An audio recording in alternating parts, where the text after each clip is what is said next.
Hey everybody, welcome to the Jim Masters Show. This is Jim Masters reporting for duty here in the host and producer chair here in Lovely Hall in our broadcast studio. And it's so nice to see all of your smiley faces. Hey, look what's back. The famous hat you guys like. You may remember in the earlier episodes of JMS, the Jim Masters Show Live Entertainment Lifestyle Celebrity Talk Show Series. I used to wear the hat a lot. So I decided, you know what, tonight we're going to have some fun. We're going to bring the famous hat back. And here it is. I know it's going to put a lot of smile on a lot of people's faces because they've been asking for the return of the hat. And there it is, just for you. Hey, gang, nice to see you here. Hope you're having a good day wherever you're watching around the world. Always a busy day here. What I do in television and radio just keeps me going as an on-air personality in that industry. But wherever you are around the world, thanks for stopping by. Thanks for taking time to be with us. There's a million things you could be doing. And the fact that you're here with us, watching the Jim Masters Show, enjoying it, and those of you who have been supporting us in terms of spreading the sunshine, spreading that levity, sharing the links on your social media, giving us likes and dropping comments on our episodes, on our YouTube channel, Jim Masters TV, and also those of you who have done super chat, super thanks, super emojis in the live chat room, those who've done super thanks on the episodes, on the YouTube channel, and just spreading the sunshine, telling everybody about our series where we've done hundreds of episodes in almost 3 years. We thank you very much for doing that. And it's amazing. We have so many guests that have been through our show, so many that have returned, and so many more that are on the way, including a very special guest coming today on the show. Kim Margolis is here, extraordinary singer, songwriter, producer. He is going to perform live for us. So we got some fantastic music. And he's been doing this a long time. This is something that is near and dear to his heart. Raspin Stewart, who was a guest on our show. Do you remember the episode when Raspin was here and Raspin played live for us as well? If you didn't see that episode, go check it out in the archives. All of our episodes are archived on our YouTube channel right here for all of you. And you can see that cool episode with Raspin. He's a big supporter and fan of the Jim Masters Show. And he was a guest on the show and again played live. So he connected us with Kim, which I think is terrific. Now, Kim is originally from London, England, makes his home in the Woodland Hills in Los Angeles area, California. So today you got Jim and Kim joining you on the show, both with English heritage too, which is kind of cool. And we're going to have a great time, as we always do with our conversations and levity and music and all the rest. If you want to comment while the show is on right now, in our JMS chat room. Now, you can always drop a comment on the episode underneath on the YouTube channel. And please do that. That really helps us grow the show even more when you do that. We love it. YouTube loves it. But also, if you want to comment additionally during the show itself and say hello to one another, maybe we'll sprinkle in a comment or two, on the screen if we can. Just subscribe to the YouTube channel, Jim Masters TV, and you can do that. That's right. You can comment in the JMS Live Levity chat room, which is open right now. I've seen something like 50 comments already built up. And all I've said so far is hello and my name, which is cool. Good stuff. We love this passion people have for our show. Welcome all new subscribers to the show on our YouTube channel, Jim Masters TV. Welcome all new viewers and welcome our JMS Levity squad. We always do that. That's the folks who are watching all the time and faithful, loyal. Some of them are very vocal and they comment during the show. Some of them watch and they're part of the Levity squad, but they're quiet and we hear from them privately and quietly as well. However you watch, the fact that you're watching is really what's cool to us. So yeah, coming to us from California, Kim is joining us in just a second. First, I want to tell you a little bit about Kim's extraordinary background. Singer, songwriter, producer from London. And at the age of 16, he left school with a passion for the music industry, where he found work as assistant engineer and tape operator of Dick James Music, Northern Songs. And he worked with Reggie Dwight. Name ring a bell, gang? Reggie Dwight, a.k.a. Elton John. Yes. How about Stephen Dimitri Giorgio, a.k.a. Cat Stevens? Yes, he's worked with them. And other up and coming artists, recording mostly early demos. And he was then hired by Decca Record Company to work in their copyright department and swiftly moved up to staff record producer. He also worked on tracks for David Bowie, the World of David Bowie, and produced various new artists, including the classic folk album Everytime You Move by Hunter Muskett. And after being disillusioned by the record business back in 1969, he sort of dropped out and went to live on a hippie commune in the Welsh mountains. Always passionate about songwriting and music production, he continued to write and play solo in various bands and continues this day to perform and record in the San Francisco Bay and Los Angeles areas in California and more. He's got great music that's out and available as well. He's got a new song that's penned with Raspin Stewart as well, and we'll have an opportunity to hear that and some other great music as well. But really fantastic to have him here on the show. He loves what he does. He's been doing this again for a long time, and he's always creative and he's always passionate about it. And we've got a really cool photo. Proof in the pudding that he's been doing this for, number of years. Here he is today, right? And there he is yesterday. So there you go. He has been doing this and he's been passionate about it for a long time. Remember, gang, when I grew my hair long during the pandemic, I grew it down to here. I always wanted to do that. I always wanted to grow it down to here. I was able to, and it lasted about 2 years. I never got it to be able to be like that. That's pretty cool. Anyway, this is him today. Yes, still got that smiley face and that passion. And we're going to welcome him now to the show. Thanks for the comments. We see a lot of cool comments coming in from everybody watching around the world. So nice to have you here. Again, like, comment, subscribe. Let's have some fun together right now as we get this show kicked off and on the road with Kim Margolis joining us here from California. Kim, welcome to the Jim Masters Show. So great to have you. Nice to be here. Thanks for inviting me. Grow that hair that you had. That was cool. It's getting there again. I've got a ponytail. Again? It's coming back? It's a little different color. You think you'll... When was this? Was this in 69? That was probably around 74, 75. 74, 75. It's a real cool look, too. Was this in England or is this here in the States? That was in California, yeah. That was in California. I came over here and I've been living here for quite a while.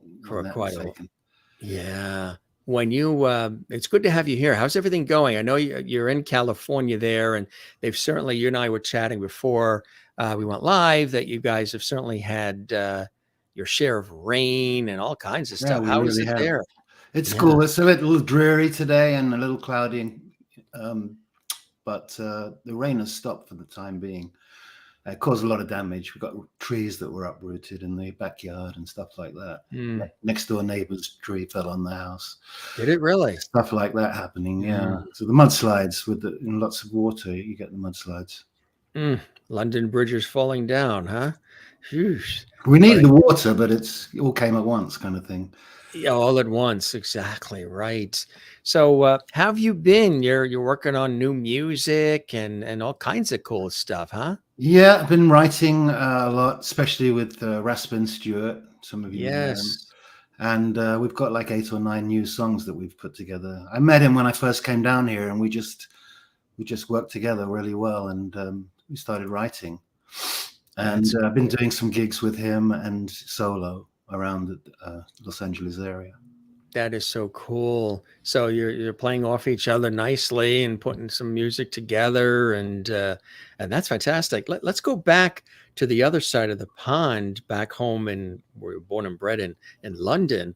As a kid, who were you listening to? Who were some of the groups and the artists that inspired you? And was it an eclectic mix of artists from Europe, from America? What was happening for you early on?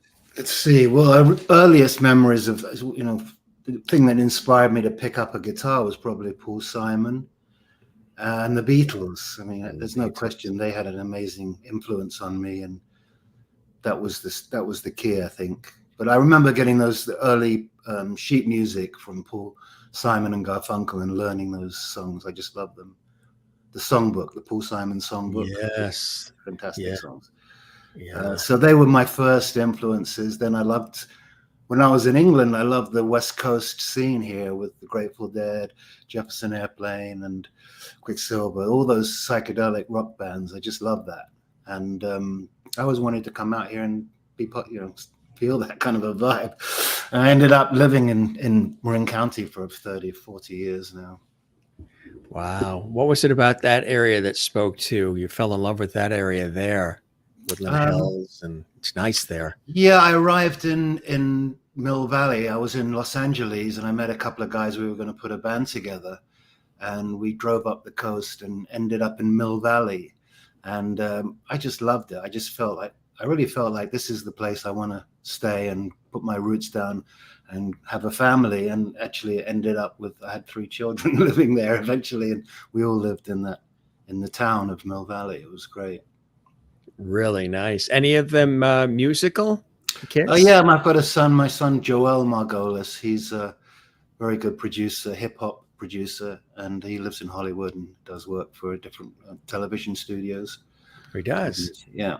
Oh, very cool. Wow, that's great. So for you, growing up in London, did somebody put an instrument in your hand? You know, they always say in Ireland that when you're a child, they always either hand the kid, a fiddle or a flute or a guitar, penny whistle, and go do something with it. How about for you in London? Was there music within the family? Not at all. I wasn't encouraged either. No, frankly, I was. My dad said, "Be a businessman." Be a businessman. Yes. So, but I remember the first thing. I think my memory of sort of getting really into music was I saw a drum set in a music store, and it was beautiful. It was like blue sparkle. Yeah. And I just went, "Oh, I really want a drum set like that." And I did end up getting a drum set. That was my first instrument. And playing a little bit with local bands, and then I just felt like it was too limiting. I wanted to write and create melodies, so I picked up a guitar. I was about 11, I think, and started just playing around with the chords and stuff. Wow, that's cool. So then, did you start to get into bands, or what happened? Yeah, playing around, just local people. Best school. But I went to school with a couple of guys that ended up working with Elton John. One of them, Clive Franks, was his sound man for many years. And another guy called Stuart Epps, who was working with him. We all ended up actually at the Dick James Music office and working together. What a great experience that was, because you got a lot of exposure to a lot of big names, right?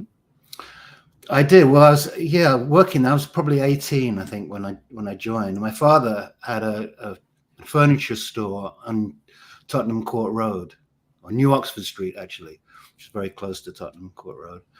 And he had a furniture store on the corner. Dick James had his offices just above it, and then on the other side of the road was a Greek restaurant owned by, guess who? Cat Stevens' father. Cat Stevens' father. So it was a little hub there, and you had there was a music publishing, like Denmark Street was the main publishing area, right around the corner, Tin Pan Alley.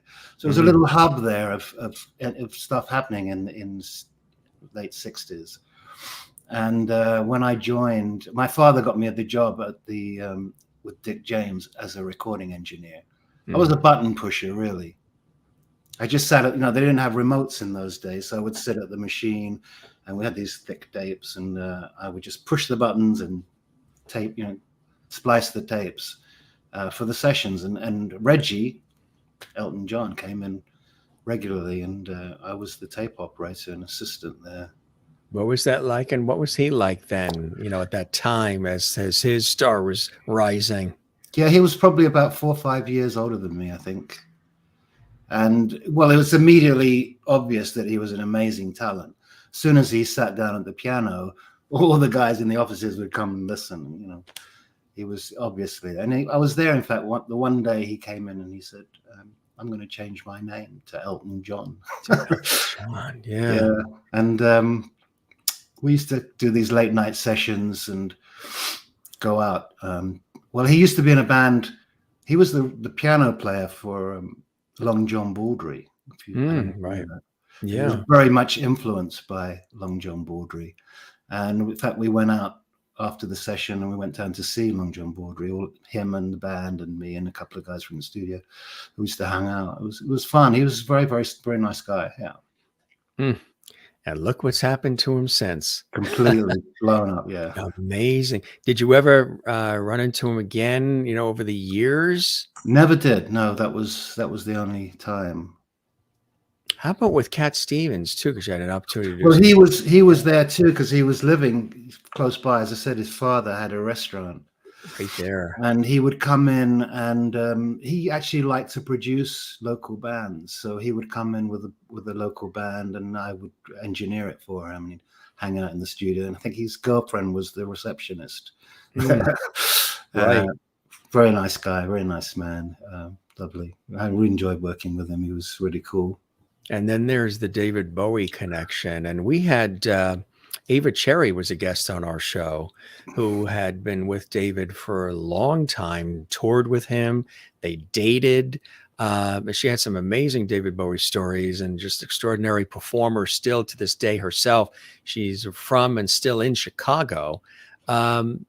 Tell us about the David Bowie connection. Well, I didn't really have any time with him personally. I worked on one of his albums. It was called Very Early, and his hair was like out here. Yes. Remember the beginning. Yeah. Right at the beginning. It was called The World of David Bowie. It was a Decca release, and I remixed one of his tracks there, and I got a credit on the album. That was my claim to fame there. But the credit on a David Bowie album is fantastic, huh? So did you see him actually in the studio? No, he never came to visit. He just, it was all done at the Decca Studios in West Hampstead, which is part of London. Decca, yeah. So much music has come from Decca. We still have lots of Decca actual 33s that are sitting in boxes of all kinds of groups and orchestras and bands and everything that came over. Well, I worked for this guy, what's his name?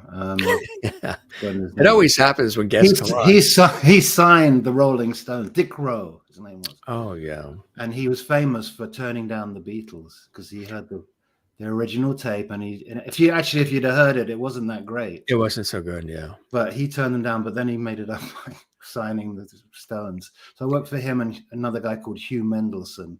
They were the two, bigwigs at Decca during that time. So here you are, you're behind the scenes and you're mixing and doing audio engineering and, like you say, pushing buttons, knobs, and switches, but you're still making it happen. I mean, splicing, try to tell somebody today what splicing is about. That is a tedious, we used to do it too at the radio stations and splice the tapes, the reel to reel and the carts and the cart machine and all of that stuff. Commercials would be on the carts, press the button. And if somebody didn't clean the cart machine, and you press that very expensive commercial that's supposed to play, or the jingle for the radio station, press it, because the last guy on shift didn't clean with the Q-tips and the alcohol the inside of the cart machines. Do you remember all that world? I do, yeah. Well, the Beatles recorded on 2-track originally. They were just bouncing things. Then came 4-track, and then it went crazy. Now it's unlimited. So are you, I know it's a tough question because both have their merits, of course. Are you just your heart and soul? Are you an analog guy, digital guy, a little of both? Like if God threw you on an island and said, for the rest of your life, Kim Margolis, you're only going to be able to do, was that God now? It sounded like it. That was God knocking on the door. If you got one choice, analog, digital, the rest of your life, as I send you to this tropical island, what would you pick? Analog. Can't do much on a desert island without electricity and a computer. I might have my acoustic guitar with me, which would be fun, more fun than anything. Yeah. What would also be the one food you'd take or have, and the one drink you would have the rest of your life of any kind of liquid? Water. Food, I don't know. I know what mine would be with the food. It's Bananas. but oh, see, that's good. That's good. That's better than what I pick, and that's because of the Irish part of me. Mashed potatoes is what I would pick. It's the comfort food. If I'm stuck on an island somewhere, I gotta like fend off the insects and the animals. So analog. So you love analogs, but you've dabbled obviously in both worlds. Well, yeah, I use computer and Logic 10 for recording, and use those sounds. So it's all digital, and amazing what you can do now. Really the whole business, as you know, has completely changed. With recording. Well, even in how the music is distributed too, and how it's with the Spotify's and the iTunes and the digital downloads and all of that, where you'd go into record world and put headphones on and listen to the music that you wanted, and it's a totally different way of getting it, and almost a lot of people say they don't sometimes even really make money on the music. It's the merchandising and the tours, the concert tickets that are where it's coming from. It's a very different world now. When I was in the business, if someone was spotted and they were really talented, they'd sign a contract and make an album, and they wouldn't have that much competition. But now it's like everybody in the world has a recording studio in their home. They're all recording, and everybody's got a CD or an account with Bandcamp or one of those places. Right. So it's really hard to get heard, and sometimes I think there's some great music that never gets heard. It's out there, but never gets discovered. Yep. Right. Yeah. Everybody is a singer or an author. Everybody's writing, especially in Los Angeles. Yes, singer, author, or now they're a host or whatever on camera. Even though we've been doing it for a long time, everybody's doing all these different things now, and it's amazing, right? It really is. It has changed a lot of things in so many different ways. Yeah. Audrey Philpott says, "Yay, Kim." Audrey Philpott is here. Hey, Audrey, nice to hear from you. Audrey had a question too, which is kind of cool. Asked what it was like. Tell us about meeting George Harrison. Oh, okay. I did meet George on 2 occasions. One time, the first time I was living in London, and I had a little business with a friend of mine called Fun and Games. We were promoting gigs, and we promoted Supertramp actually in London before they blew up. We used to put on concerts, but we were shopping around. We had some groups that we were managing, and took a tape up to Apple, which was on Savile Row. Yeah. And walked up there, and who's sitting at the reception is George. He just, with his hair was really long, and he's just sitting there doing something on the reception. And we just said hello, and I said, "Hey, would you listen to this tape?" And he said, "Yeah, sure, man." And that was my first encounter. And then I was living in the Argyle, which is a famous area of Los Angeles. It's really close to the Capitol Records buildings, right behind it. Yes, right. And I just arrived in LA and was hanging out with some friends there, and I had an apartment there, and there was a lady that I knew, and she was playing tabora. I think it's called tabora. It's the drone instrument that they play in Indian music. Right. She was playing with Ravi Shankar. She was backing him like with the tabla and sitar, and she came to me one day. She said, "Do you want to come to the Rainbow on Sunset Boulevard? Ravi's playing." I said, "I'd love to." So I went down there with a couple of friends, and we watched Ravi Shankar play. It was an amazing concert. And then at the end of the concert, she came downstairs. She said, come with me." And she took me and a couple of guys up the back stairs to the musicians area.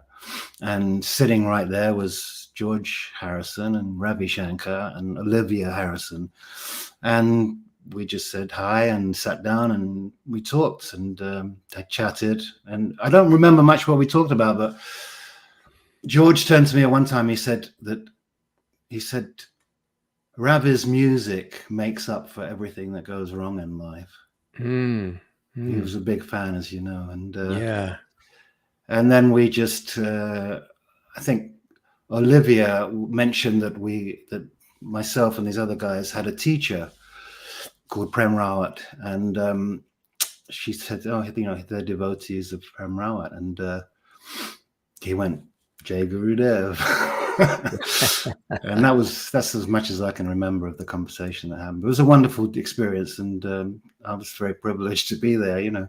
Who are some other folks you've had an opportunity to meet over the years, either collaborate with, work with, or just meet, that have either impressed you, or you were just so happy to have an opportunity to be in their presence for at least some amount of time? That's a good question. There's a lady singer in England called Karine Polwart, and she's not well known over here, but in my opinion, she's fantastic. I think she's one of my favorites, female singers. And I did a songwriting retreat with her a couple of years ago, and it was really wonderful.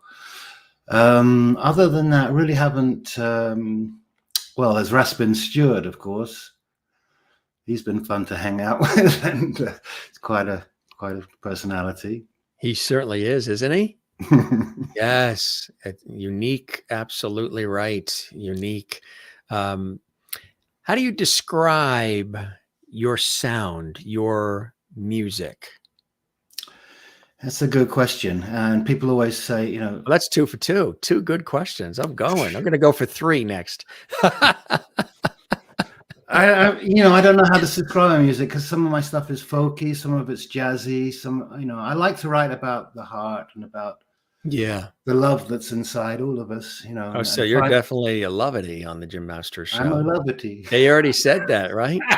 Oh, when I told them about, to the viewers watching, I always tell the guests, expect to see the word lovety, and I tell them how lovety came about when I accidentally came up with it, and everybody's always on board. And he's like, I love this. This is lovety. So they were already calling you a lovety. So, so I say there's Academy Awards, there's Emmys, there's Grammys, there's Tonys, there's Peabodys, there's all these fabulous awards.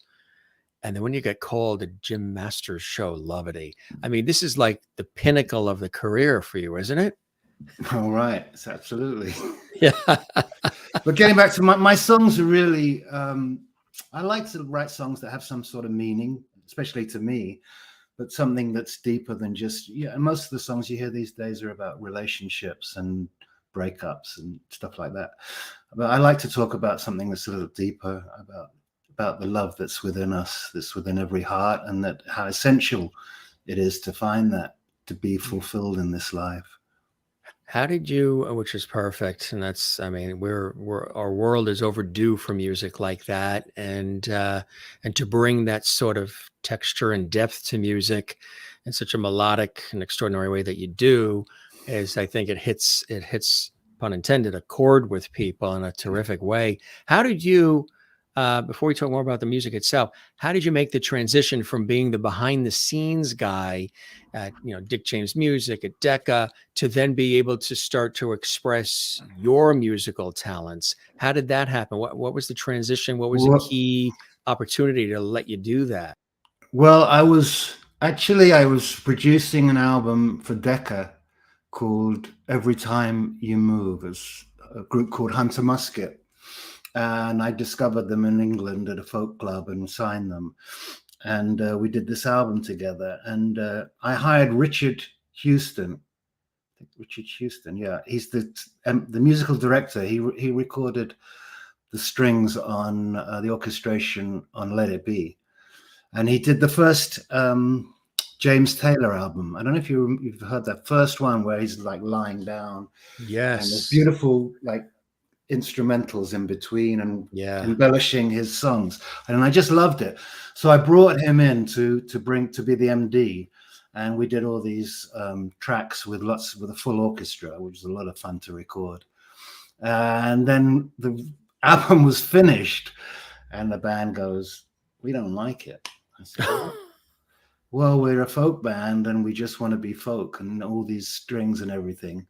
They're not us." And I said, "Well, the album's made, it's due for release, and it's out going out." And we had this huge fight and busted up, basically. And I said, "Okay." What did you say? What the folk are you talking about? Anyway, we had a fight over it, and they said, they weren't happy, and I said, well, okay, I'm just going to go and make my own music now, and that was kind of the beginning of it.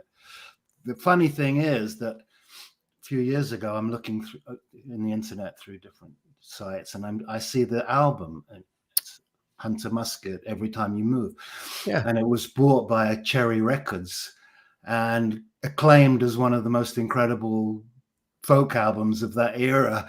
And I got in touch with the guys because I knew where to contact them. I said, what, did you see that? And he go, oh, Kim, we loved the album. It was great. You're so good. It was so fantastic. We're sorry we didn't like it. Anyway, that was the story with that. But that got me into playing on my own. It was like, okay, I'm going to do my own thing then. So when you decided to do that, and there's a little early taste of what the music business is like, what was that door opening opportunity where people started noticing Kim, not Kim working on other people's music, but Kim for Kim's work? Well, I kind of dropped out, as you mentioned. I went to live with a bunch of people, and I was just playing with friends for a long time. And then eventually came back to London, and I think I just got involved with some friends there and started playing in bands. And I was in this big band called Blue Aquarius, which was huge orchestra, and that was a lot of fun. I was in the vocal section of that. So I really was out. It was just playing for fun mostly until I came back to London and started playing with groups. And when was that? What year was that you came back? Boy, that must have been around 71, 72, 1972, yeah. So you start playing again, and how does that feel for you? Does it feel good to be back in the saddle, making music again? Well, I never really stopped. I'd always had my guitar with me, and I was always passionate about writing, and I always loved to sit down and work a song out. And so it wasn't really a change, and I love to play for people mainly. It wasn't so much a thing of making money. I just love to play with people, and when people are interested and listen, it's a beautiful vibe. It can happen, That's right, exactly. When was this shot taken, Kim? That was in Canada, and it was probably, I'm thinking, in the 80s. That was in the 80s, huh? Yeah, I was up in Canada for a while. I had a girlfriend up there and was hanging out with her for a while. What part of Canada? Vancouver. Oh, yeah. Great area, huh? Beautiful city, yeah. Really nice mountains there. But it's very much like San Francisco, but you got the mountains in the background, but very nice. I'd love to live up there. It's great. Exactly. Yeah. Oh, yeah, exactly. Do you like the snow? No way. It's really nice in Southern California. Is great. It's, except it's a little hot. This was my first summer down here. It was 115 degrees. It's like being in the desert, right? It is a desert, yeah, right. What comes first for your soul? Is it the singer, the songwriter, the producer? Because you do all of it. You're a musician. What is the first thing that comes for you, Kim? The songwriting. Yeah, songwriting, I think, is the most important thing for me.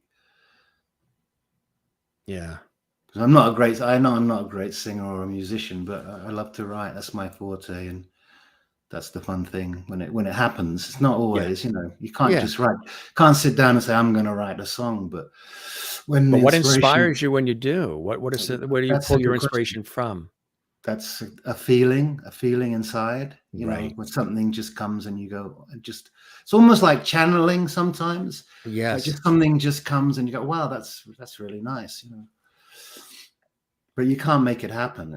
I guess that's what they call the muse. You can't. The muse is upon me. Right. Exactly. You can't force it. But are you always are your eyes wide open? Are you always listening? Are you always observing things in life? And some of those you pick up little nuggets. Oh yeah, and things that happen to you definitely, happen to me, inspire me. Yeah. Personal experience has got to be the prime motivation. Yeah. Personal experience, exactly. But you say like a lot of the music today is about the relationships, the breakups, the things of that nature as well. And you've got this positivity feeling to the music, which I think is really, really cool. Would you say there's elements of folk in it? Is it? Definitely, yeah. Some of Yeah. my songs are very folky, yeah. Right. Right. But Exactly. I like to write in different genres and different feels. We have a song here that we're going to share, More Than a Miracle. Tell us about that one they sent along. More Than a Miracle. I wrote that a few years ago. Just a feeling of how precious it is to be alive. Yes. And that we're not going to be here forever. Right. But there's something happening inside each one of us that's so beautiful that you can get in touch with. And more than a miracle, because this power that sustains us is more than a miracle. It's just an incredible, if we could really see it, if we could really understand it, feel it, there's something that's so beautiful going on. And I think, we're distracted by the world around us, but there's something internal that's happening. And if you can get in touch with it, it's the ultimate fulfillment. It's the ultimate satisfaction. How were you during, and if the last few years haven't reminded us of how precious and short life can be with all of the crazy things that have gone on in the last few years, how did you deal with the last couple of years, and how'd you keep busy? Because the world stopped and studios closed, everything was whole other world. How about for you? And what are some things that you learned? What did Kim learn about Kim during the time of reflection and remembrance and rebooting? Well, I was up most of the time during COVID. I was up in Sausalito. I was living there with my girlfriend of 7 years, and it got a little crazy. We were living in a 1-bedroom, and we ended up fighting a lot. And actually, it's one of the main reasons I came down to LA was I had to get away because it was just not happening, going south, as they say. So, but actually, I didn't mind being at home. I didn't mind being, stuck at home and not going out. I quite liked it because it's a time where I can focus on my music, meditate, and just enjoy being. That's the hardest thing, is to just be. Sometimes we all want to do something, achieve something, and yet just to be is, if you can learn how to do that, it's just quite an achievement, I think. That's right. To just, a lot of people I've talked to, even colleagues of mine, and even me, myself, and me, myself, and I, that time was precious, where you can actually stop and breathe and not necessarily have to always be somewhere and at something and with all these people and just doing and responding and being on all the time. There was time you can just kick back and go through the old photo albums and connect with family members or friends you haven't chatted with in a while, and just sort of pause, look at your life up to now, and then see how you want to move forward with it. So it was an incredible time that was given to us, not for the right circumstances, but if you had the opportunity to stop and breathe, like you said, and just, take a moment to go, it was pretty good to do that. Mm-hmm. Yeah. Very, very much self-reflection period. And yeah, mind is crazy, and I think it got crazier during that a time. lot of people did. Don't you see them driving on the highways? Nuts. But I learned a lot from it. I learned that it's okay. It's okay to just be. You don't have to achieve anything. Everybody's running around trying to achieve something, but life is sweet if you can just stop and just relax and get into it. Get into what's going on within. That's what a lot of people are saying. Spot on, my friend. That's a lot of people are saying, is that they're realizing that they don't have to always be running and going. That's why a lot of people have resigned from jobs and changed their careers. And they're like, what I'm doing isn't inspiring me or others. And I want to make a difference. And I want to be connected with people. I don't want to just be in a cubicle. And that's been a big mindset shift as well in our world, huh? Well, yeah. When you look at society in general, everybody's caught up in this. You have to work. It's like this 40-hour week. I retired from that, and I just realized what I was doing for the last 30 years. It's kind of insane that we have this work. We've all accepted it as the norm, But I wonder how really normal it is to do this, go to work 9 to 5 and 5 days a week. And the thing about COVID is people started working from home. They realized, well, I don't have to do this. You know, I can stay at home and I don't have to work these hours. I think that was a blessing in disguise. Absolutely. Tell everybody what you were doing for the 30 years, that other career you were telling me off air. Oh, well, I was in the jewelry business, working with, which is kind of weird for me because it's not where I'm at as far as materialism and all that. But my grandparents were in the jewelry business, and they had a family business back in England, and I was familiar with it a little bit. So I got into working for, first of all, as a rep, selling diamonds and different jewelry on the road. And then I worked for Shreve & Company, which is a jewelry store in San Francisco, for about 21 years, selling mostly Rolex watches, Patek Philippe watches, some jewelry, and part of that business for a while, yeah. That's cool. I earned money there, which I couldn't do. It's very difficult in the music business, as you know. It's not the easiest thing to. No. It was funny, the connection, because you mentioned your family with the jewelry business, and the Masters hail from Yorkshire, England. And when they came to Manhattan, to New York City, that's what they did. They were in the jewelry business and had jewelry stores in New York. So uncanny, sort of that, it's a whole different world, and it speaks really to a different cross section of society. I mean, yes, absolutely. Money is ridiculous. People don't realize what people spend. I mean, these Patek Philippe watches, they started around 40,000, and they go up to like $200,000, $300,000, and people were buying them at one time, like crazy, like popping them like every day. It's like ridiculous, right? Yeah. Mad world. Yeah, that's right. It's a mad world. Absolutely. Well, the fact that we're here is more than a miracle, and we're going to share that incredible song as done. And Kim's going to play live for us as well, which we really appreciate him doing. Gang, if you're joining us for the first time, we're coming at you live worldwide. We're here in the New York area in the United States, along the southern New England coast, between New York and Boston. And our very special guest today, singer, songwriter, and producer extraordinaire, Kim Margolis, is coming to us from Woodland Hills in the Los Angeles area there in California. And if you're liking what you're seeing, continue to watch the Jim Master Show series. Like, comment, subscribe to our YouTube channel. Drop a comment. Let us know. Interact with us. And here is Kim Margolis with More Than a Miracle. Enjoy. It's called More Than a Miracle.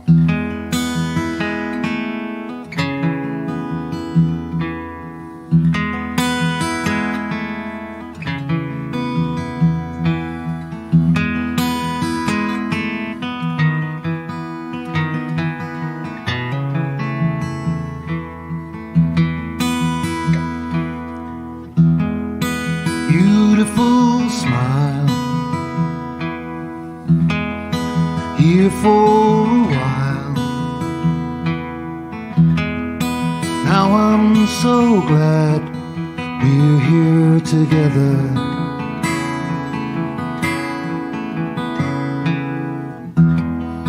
Stars in your eyes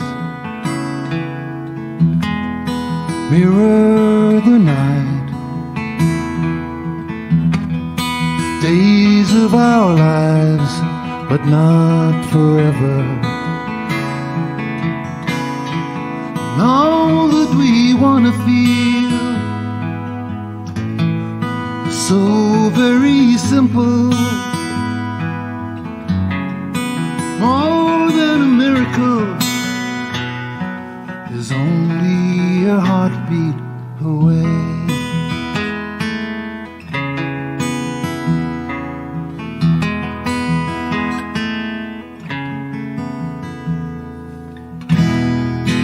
Beautiful place, watching the waves. Castles will fade into the ocean.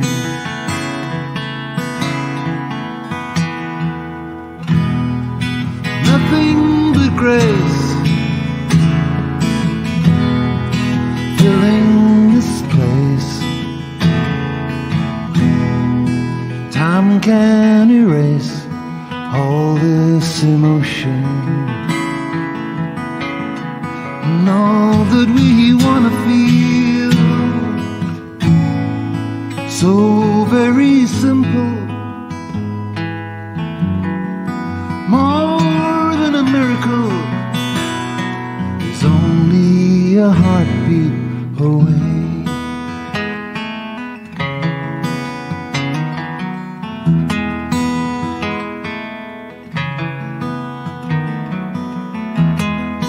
Beautiful smile, here for a while. Now I'm so glad we're here together. All that we want to feel, so very simple, more than a miracle, is only a heartbeat away. Only a heartbeat away.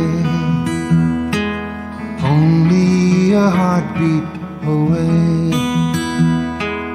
Only a heartbeat away.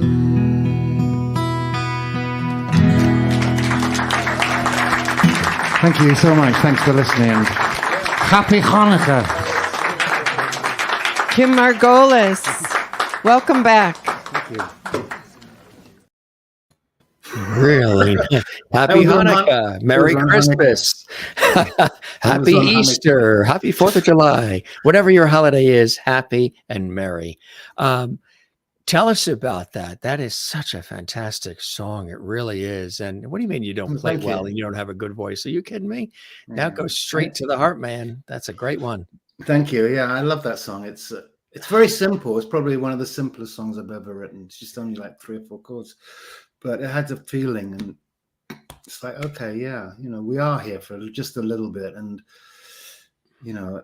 like, is there something that happened in your life, or a series of things that happened that not pointed really, you just in that the direction? recognition, like that. There's that line that goes that castles will fade into the ocean. Yes. Yeah. It's more than a miracle that we're here, and that everything's going to go eventually. I mean, I'm realizing that more and more as I get older, that it's all leaving. We're all going. We're all leaving at some point. But it's precious, the time now, and to recognize the miracle, of life itself.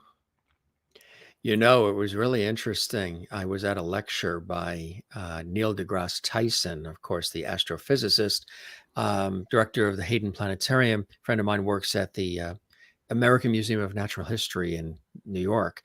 And we were there. We went to see the lecture when he was speaking, and he was talking about the Earth, and he was talking about how the Earth itself, it breeds and fosters living and life.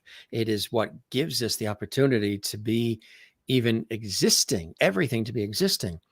But he also said it's what will be what takes you out.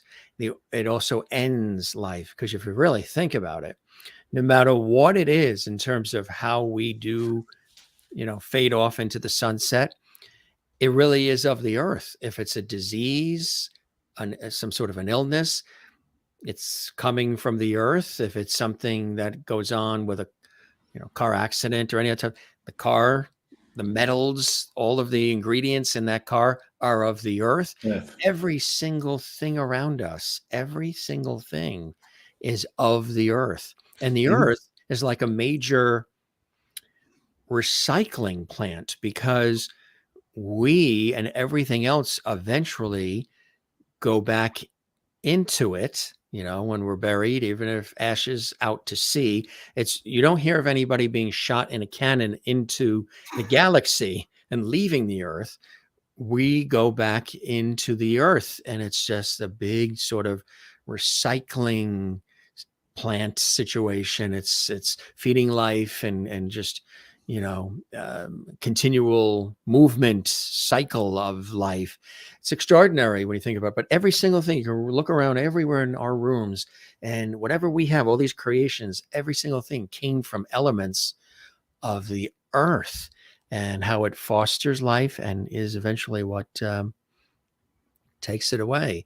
And it's extraordinary when you think about it that way. And he was mentioning that at this lecture, Neil deGrasse Tyson, and never really thought about it in those terms, but that's the reality, right? So you do have to enjoy every second, and I say that all the time, and I've never said it because it was popular to say, or it's in vogue, or it's the thing to say, or we've all been through all this chaos, and it's the time to say, let's be kind and generous and caring, and let's listen more, and let's not be divisive, and let's be empathetic. I've been saying that since I was one. For me, it isn't new news. I'm like, where have you people been? Haven't you heard me say this for years? I've been saying this for a long time and trying to do it and live it. And now it's like a popular thing to say. Well, it's time. It's time, Jim. I mean, it's time for everybody to come over from Lovity. Everything's going so, like people, it's become such a I, me, mine, like George Harrison said, I, me, mine world. The greed is just unstoppable, and it's just maddening. And unless human beings can get in touch with empathy and kindness and start helping each other, I don't think there's much future for us as a human race. We have to start sharing and caring about each other. If it doesn't happen, I really don't think there's much. It's going to hell in a handbasket. That's something you also knew early on in life, or did that come later through living life? When did you realize that that's the case? The important things. Well, I think growing up, in my teens, I started to realize the hypocrisy around me, with my family, with the world around me. And I recognize that's not where I want to go. And I mean, the whole counterculture of the 60s, 70s was based on love, peace, and happiness, kindness. And the people were sharing that. As I've said before, the hippies got a bad rap. But actually, it was a beautiful philosophy originally, that we could actually share and care about each other, and that we could come together as people, and not as individuals, but as one people. Yeah. And I went to the first the Glastonbury concerts. The first one that really meant anything was in 1971, and it was amazing. There were people there that it was another world. People were sharing and were loving each other, and it was a taste of the possibility of what could be, the potential of humans, what they could be. It was just a beautiful feeling, people sharing everything and just kindness and love. So I'm a big fan of the hippies and that time, because I think we need some of that now. Maybe not all the other stuff, but the philosophy of love and kindness and peace, happiness, sharing. I think it's really important to bring that into perspective. Yes. There's an undercurrent bubbling up of people that's what they want from life. That's what they hope for, and that's what they're trying to create and or recreate to bring it back, because the earth, it rotates a lot smoother on its axis when things are more balanced and more harmonious. Than it's all there. Like you say, there is a lot of greed. There is a lot of selfishness. You see it the way people are driving on the highways, the road rage. You see them pushing and shoving in the stores and yelling about everything. They're mad about everything. And it's like, wow, you're going to have a stroke if you stay that way. It's become that I, me, mine philosophy. Everybody's out for themselves. It's because we've been conditioned to that. We've been taught to compete with each other. And to me, it's some basic things need to be changed. It probably starts with education, with children, and how they're treated. But sometimes you can just see that it's BS, basically. The whole way the society operates, and it's being exposed in these times. I think people are realizing, wait a minute, I can't believe anything these guys are telling me. What's the truth? What's really true? And well, that's something that we need to find out. Maybe that should be the title of one of your next songs. It's all BS. That would go viral. It's all just cut and dry. It's all BS. Smoke and mirrors. It's all smoke and mirrors. Some of it is disappointing that it is, as you get older and you live life and you experience things. It's kind of like always wanting to meet somebody that you always looked up to, and then you meet them and they fall way short of what you built them up to be. Sometimes that happens, and sometimes people surprise you the other way. You didn't think anything big, and then all of a sudden they're the most incredible people on the planet. But yeah, you're right. It's high time that we do sort of bring things to a more. It's one of the reasons why I created this series 2.5 years ago. All these hundreds of episodes later is to bring people together, have fun, have good, deep conversations, entertainment, all this stuff that we always bring to the table, but with people watching, around the world. They're kind of like our virtual studio audience, the Lovity viewers, and doing something different than just an interview, a typical thing that's all out there, staged, canned, pre-prepared type thing, and just let it roll. And I think there's much more of a vibe, a much more of a feeling, a depth to it when you do it this way. And that's part of one of the reasons why I turned the lights on and started doing this in April of 2020, is to sort of bring some of that back. And people would say, are you doing this just during the pandemic? And I'm like, gang, if you're still there, I'll always find a way to do this for you, this series. And I think that makes a difference, and you can try to do whatever you can. You do it through music, which is awesome. Right. Yeah, I love to play, and people respond and they like it too. It's a good feeling.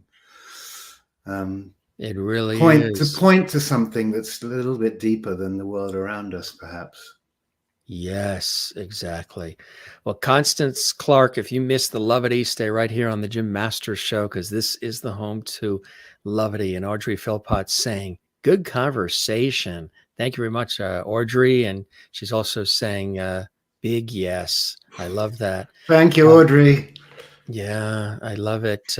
Jen Barry's in Pennsylvania says, if we could have love and peace day and night, like the original Woodstock 69, with all those people in one place, why can't we have love and peace every day and every night on Earth?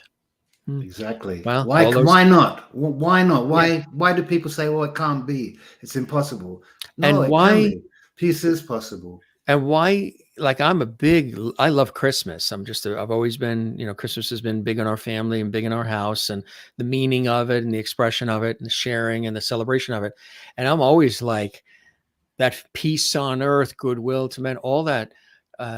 Why can't we take that spirit and live it beyond, New Year's Day? Some of that stuff, we were just singing about it, and we were just expressing it with family and friends during the joyful holiday season.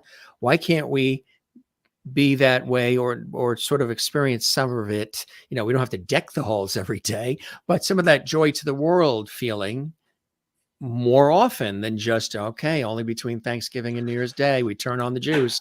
I think it all starts with an individual feeling good in themselves, feeling happy and fulfilled. When that happens, then you come from a different place. You're not looking at the world the same way. That's exactly right, my friend. Yeah. It's very much a personal thing. World peace it's not world peace, it's individual peace that has to starts from there, and then it can come out. Exactly right. Absolutely. Speaking of coming out, do you have something that you want to play live for us, Kim? Yeah, I have a song that I wrote with Raspin that I'd love to play for you. That's cool. That's great. You ever do any voiceover work or narration with that fabulous British accent? No, I haven't. No.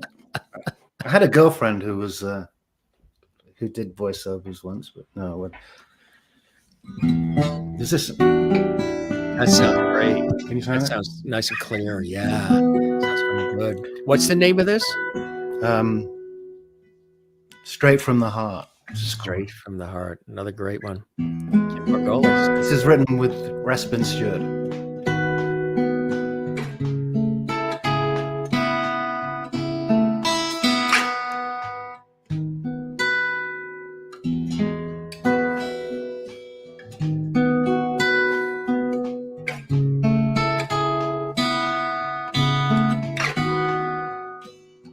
Here we go again, back to that place. Come together as lovers and friends.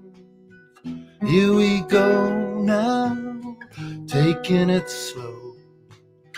You know the way to go, I try to pretend. If we only just had just a little more time before the story ends. There's an SOS, and it's coming right straight from the heart. Ooh, ooh.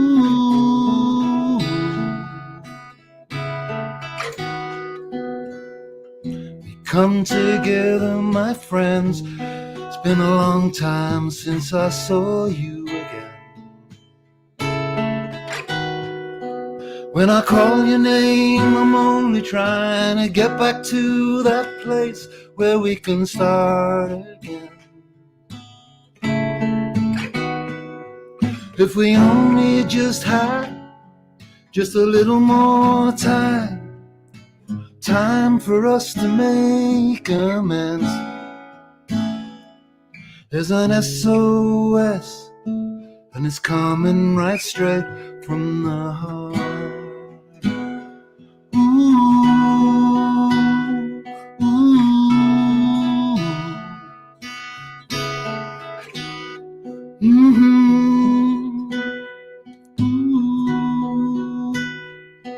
There's an SOS, and it's coming right straight from the heart.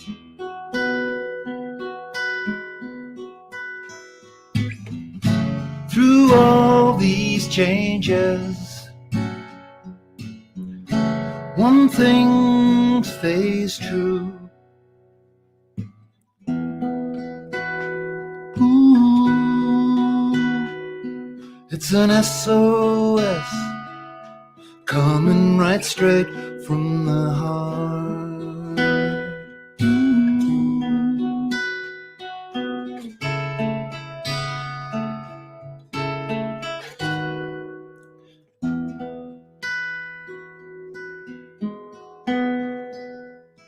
Here we go again, back to that place. We come together as lovers and friends.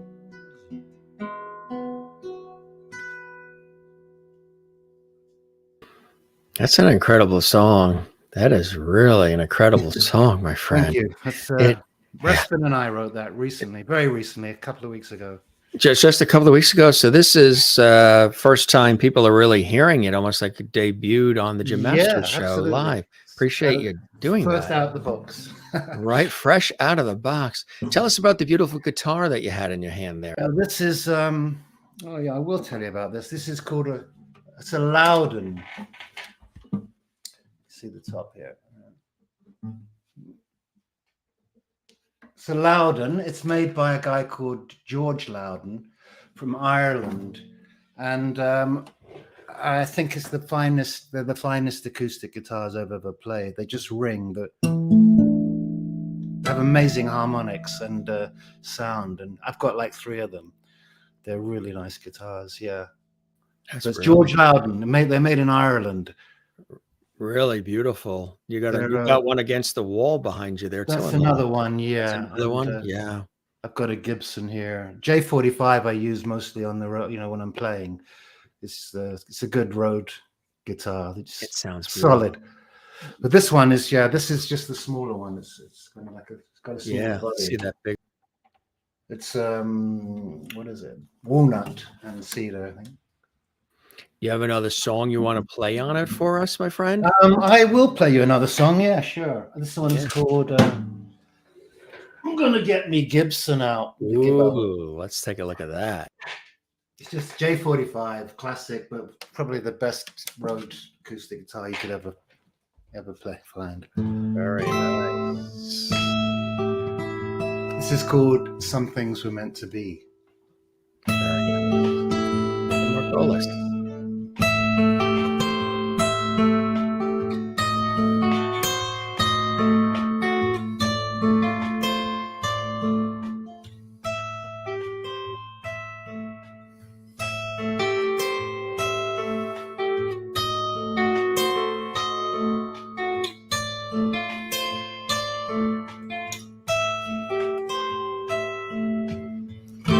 It's no coincidence, no act of providence. Some things were meant to be. 'Cause love is innocent, and it's no accident. You and I should meet. And I knew from the start something about you. Knew, but I couldn't say. Now I love everything about you. And I hope you feel the same.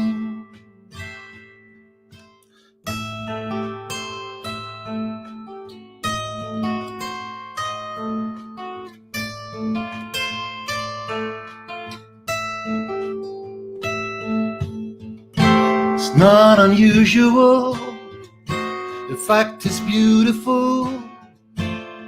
Some things were meant to be. So I come to you, love and gratitude, feelings that are sweet. And I knew from the start something about you. You, but I couldn't say. And now I cannot live without you. And I hope you feel the same. Some things were meant to be. Some things were meant to be. Now I know how you've been waiting here for me. Some things were meant to be.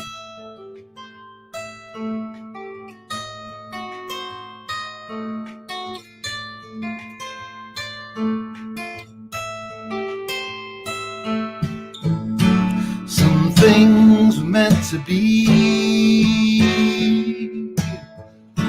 Some things were meant to be.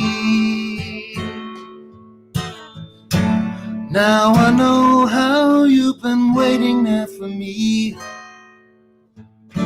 Some things were meant to be.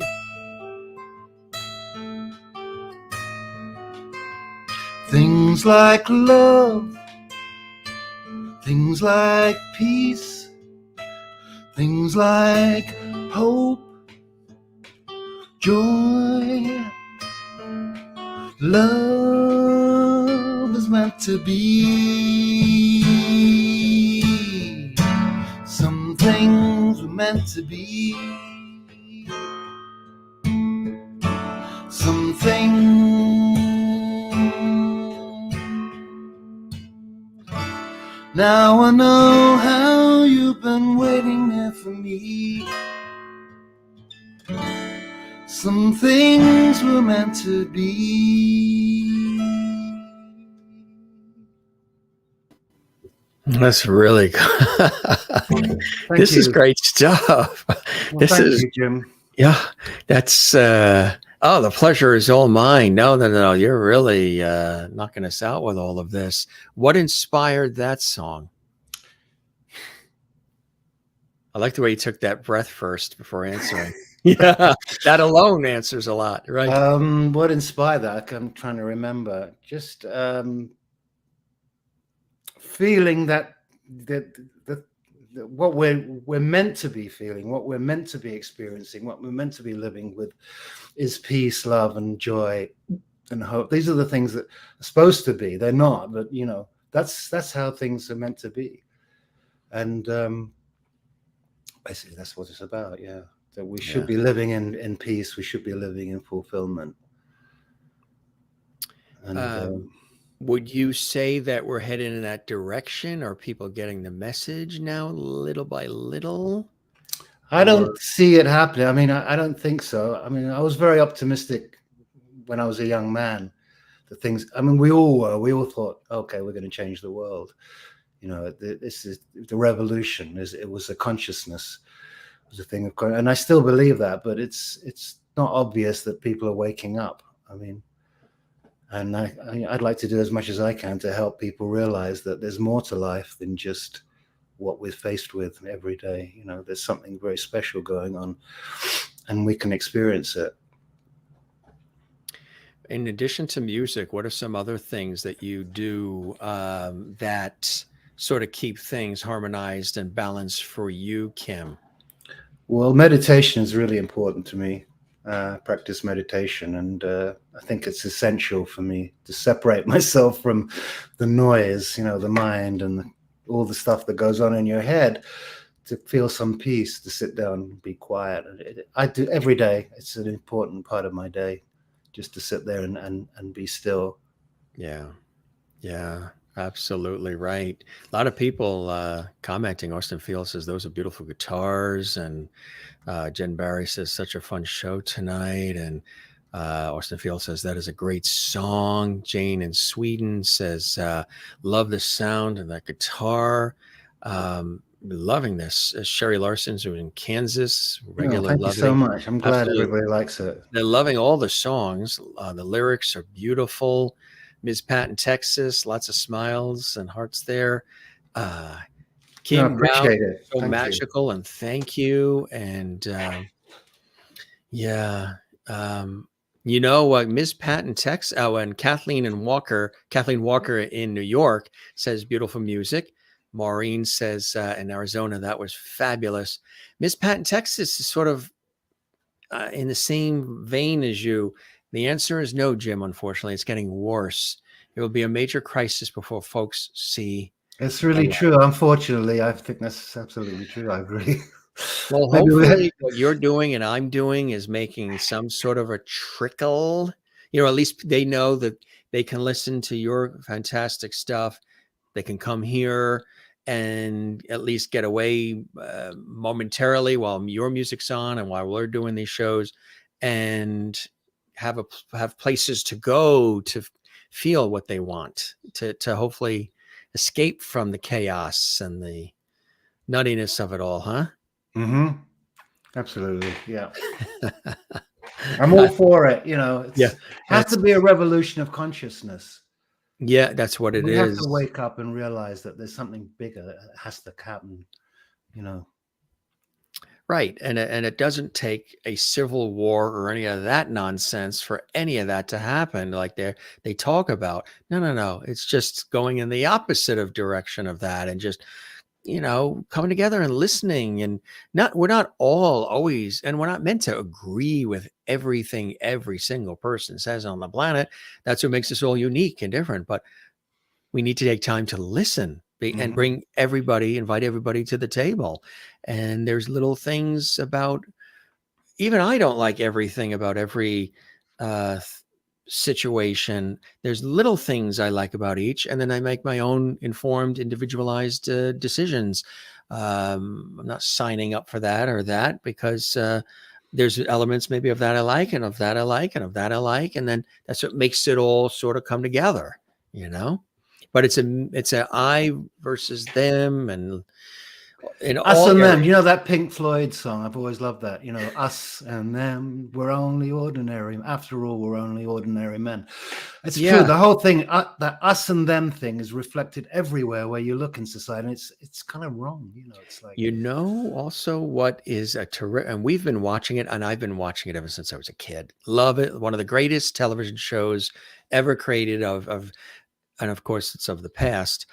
but some of the episodes from the genius writer and producer of this series were so ahead of its time, and was such a statement on society and how people treat each other, and how, sometimes we don't trust each other and all. And that's the Twilight Zone.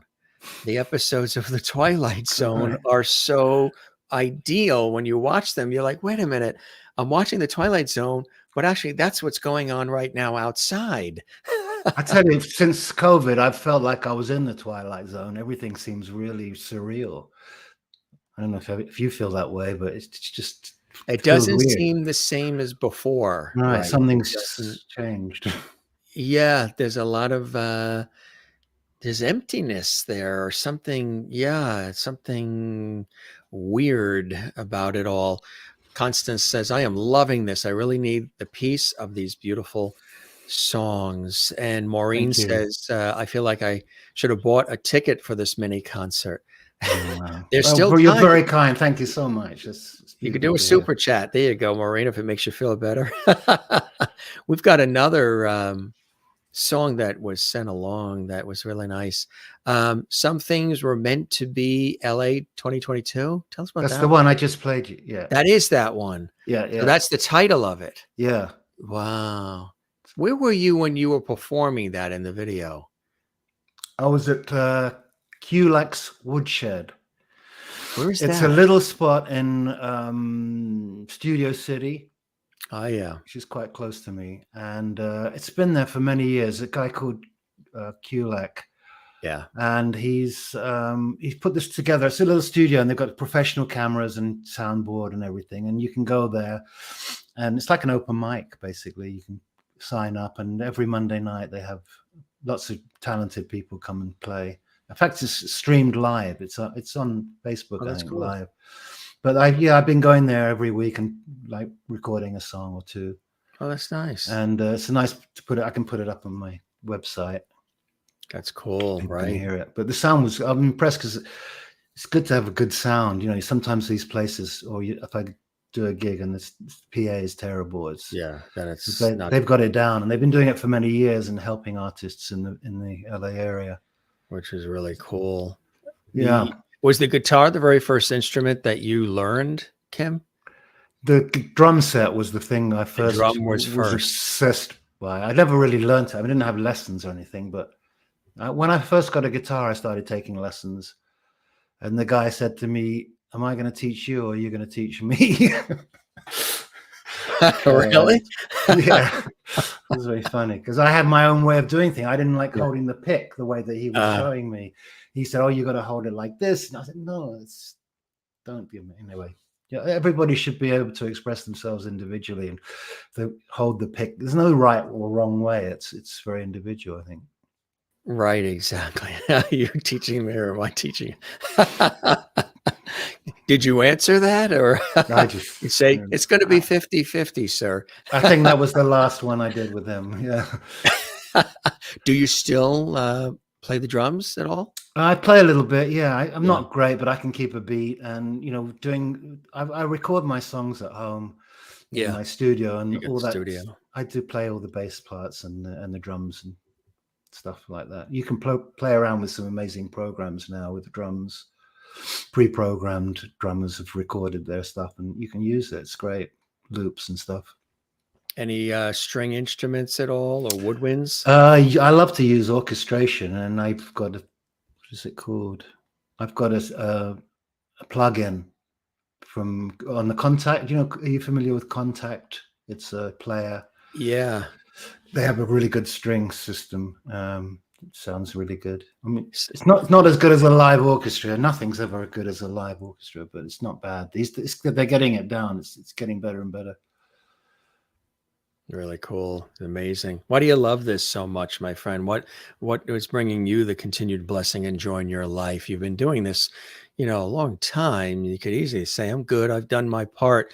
Do you feel like it's a calling? Like the music you're like a facilitator, a conduit of energy that's flowing through you. You've got to record. You've got to make people feel good. You've got to come up with these great songs and melodies. Is it something that is driving you? I don't feel any pressure to do it. I'm doing it purely for love now. For the love of it, right? I don't care about the money or making it,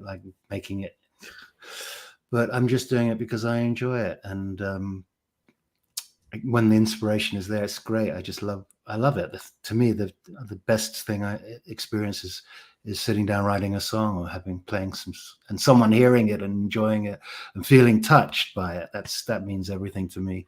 Someone comes up and says, "Oh, that made me cry," or something. I was like, "Wow, that's beautiful." If I can do that, it's great. If I can make you, feel something. Are there places that you would like to visit that you haven't yet? Maybe have you thinking about doing a tour or anything with Raspin? Or are there any touring coming up for you? Not anything planning. We're just taking one step at a time and see how it goes. I don't want to travel a lot. I like staying in the local area. Yeah, but we'll see what happens. I'm up for it. I just love to play, and the more chances I have to play, the better. Your website is there as well. Where can people also find the music? Through the website, or you're on Spotify, iTunes? Yeah, my album is called The Tide, and that's on all the major networks. And Facebook, I'm on Facebook and Instagram. Yeah, as just Kim Margolis. You can just look me up if you want.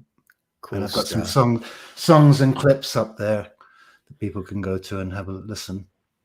You know who enjoyed himself tonight as well? He pops in towards the latter part. Is Mr. George Burns is in the house.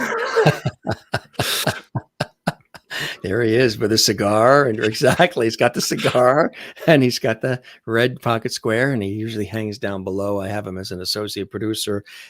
He's sipping on his martini. He said he really enjoyed this music, and it shot straight to his heart and Gracie's heart. My aunt collected dolls, and this got passed down to me in the family. She was a serious collector of like really expensive dolls. So I put him on one show once, and the audience just fell in love with him. We're like, "We love that George Burns." So he pops on. He had an awesome time, and you got some love from George Burns, huh?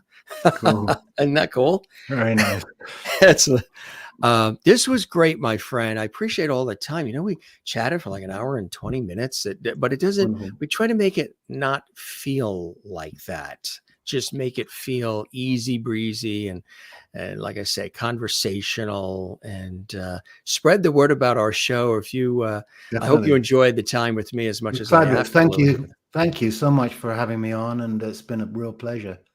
Oh, the pleasure is absolutely all mine, and our lovely viewers are also expressing that as well. And they're entertained, they love it, and please come back. We love the music. Sure. Yeah, we'll definitely have you back.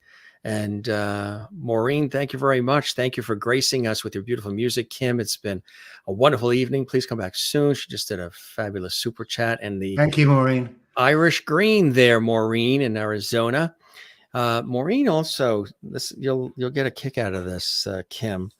Over Christmas time, I got this box that was shipped from Arizona, USA, and I opened it up, and it had all these cool things in it. And one of the things that Maureen sent was a mini me, Mr. Lovity. Mr. Lovity.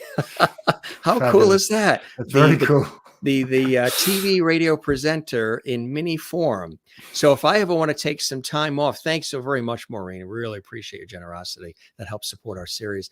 If I ever want to take some vacation time, but I still want the show to be on, I could have Jim Jr. do it. Isn't that cool? Thank you very much, Maureen, with the Mr. Lovity, the mini Mr. Lovity doll, bobblehead doll here, Jim Masters and mini me form. So cool. Yeah, they're saying, Constance Clark says, thank you both. Very, very pleasure to have you here. Jane in Sweden, thank you, Kim, for being here tonight. Do come back. This is a great show. Thanks, Jim. Our pleasure, Jane. Love it. As well from Constance, Jen in Pennsylvania, USA. Kim, thank you for spending time with us. Come back soon. Maureen says, my pleasure. Thank you, Maureen, for the Mr. Lovity. Merlin in Canada, I want to thank you for being here and entertaining us. It was a blast. Sherry Larson in Kansas, thank you, Kim, for being here tonight. Beautiful lyrics, music, and voice. Please come back anytime. Serenade us. Kathleen in New York City. Thank you for being here, Kim. Thanks for sharing your wonderful music with us and cool stuff. Really awesome. Yeah, spread the word. We'll keep the porch light on for you, Kim. You are welcome back anytime. And say hi to Raspin for me. Definitely will. It was really a pleasure spending, you were so real and authentic and the real deal, which is very refreshing. And, affable, and you're a great talent as well. Singer, songwriter, musician. Thanks for sharing your heart and soul with us on the Jim Master Show. We really appreciate it, Kim. You're really kind, Jim. Thank you so much. It's been very special. It was as you would say, this show was brilliant. We had a brilliant, mate. Brilliant, mate. Awesome and brilliant. You're not my friend. You're my bloke. That's a word that I like it. He's just a bloke, It's just, yeah. Like instead of like buddy and pal and friend, it's like bloke. There's just something about the word bloke. I just love it. Well, you're a brilliant bloke. He's very kind. Talented, Thank you. very talented bloke. And we had a bloody good time. Yeah, bloody good, yeah. And just so you know, he does have a cup there with him that does have actual Yorkshire tea in it. It's the real, right? Now it's iced tea. Now it's iced there tea, it is. Yorkshire, from Yorkshire. Yorkshire. That's it. You said it. You're the best, Kim. Thanks for joining us again. Thank you so much. Website, everybody, kimmargolis.com. Check him out on all of the music platforms and get his music. You got a nice sampling of it today on the show. This episode will be archived on our YouTube channel, Jim Masters TV, so you can see it again. You can share the link episodes on social media, gang. And of course, give us a like, drop a comment, interact with us underneath the episode, and subscribe to the YouTube channel, Jim Masters TV. And we love it.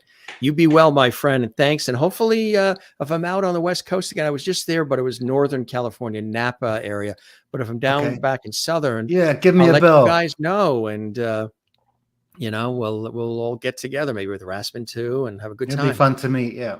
You as well, Kim. All right. Cheers. Thanks for all the time. Cheers. Take Bye-bye. care.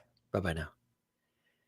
Good stuff. Great guy, super talent, and the real deal. Don't you just love that? Great music, fabulous conversation. You know what's cool about our show?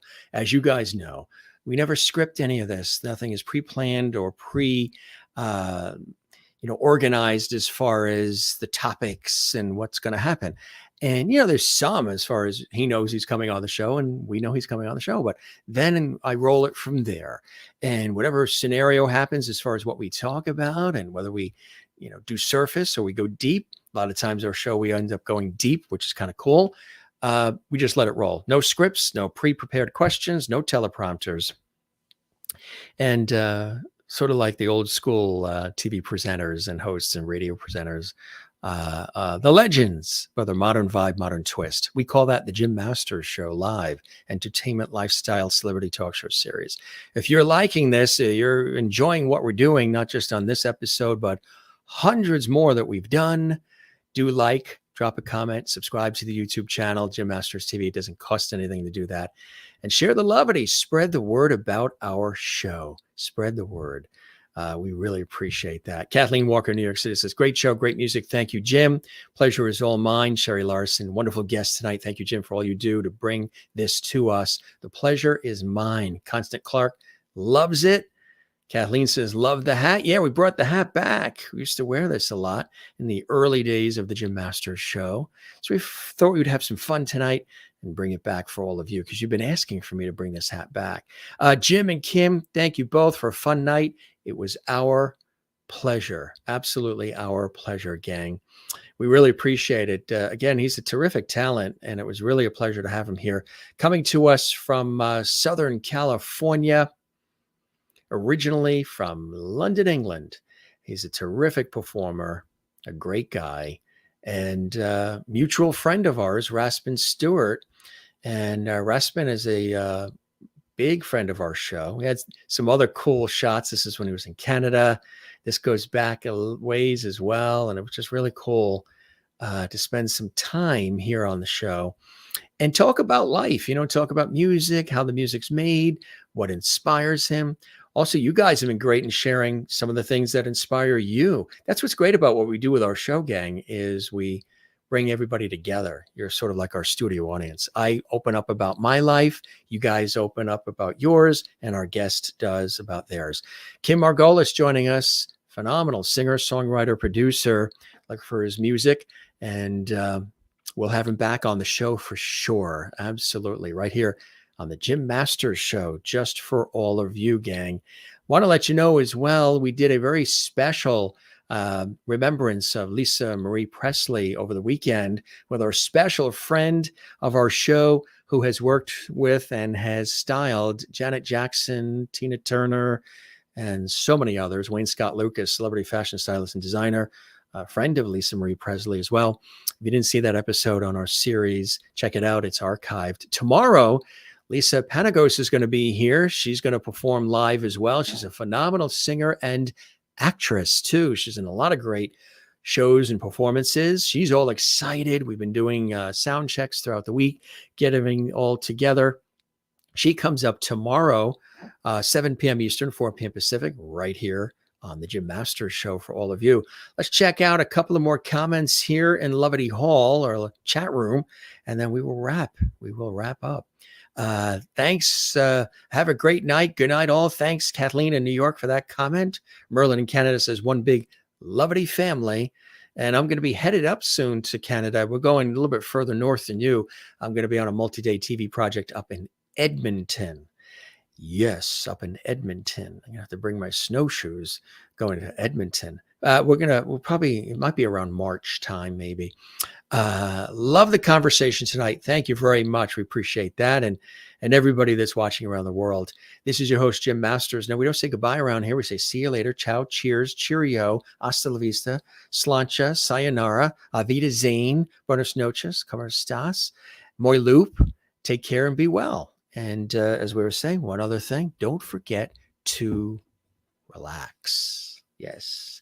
Remember, we brought this back recently, too. We used to show this in the early days of the Jim Masters Show series. See, look at this. You got this. You got the hat. This is old school here for all of you. Relax, breathe, take care of one another, love one another, and don't forget to love yourself, too. You know, as we're loving everybody else, you got to love yourself, too, and take care of yourself so you have the energy and the oxygen to love the rest of the world, you know? And we all need each other. And hopefully whatever we do here on the Jim Masters Show live series, you're getting something out of it in a positive way. Don't forget one more time to give us a like. There's a big thumbs up like button on the YouTube channel on every single episode. Click like, leave a comment, drop a comment in the comment section, and subscribe to the channel. It doesn't cost anything when you subscribe. Click the notification bell, little bell icon, so you'll be alerted about all the episodes on the show. Jim Masters here. Thanking you for your time this time. Till next time, we'll see you on the next episode. Don't forget you can binge hundreds of the episodes here on our series on the YouTube channel, Jim Masters TV. We love you all. Take care and be well, and see you next time on the Jim Masters Show Live. Cheers.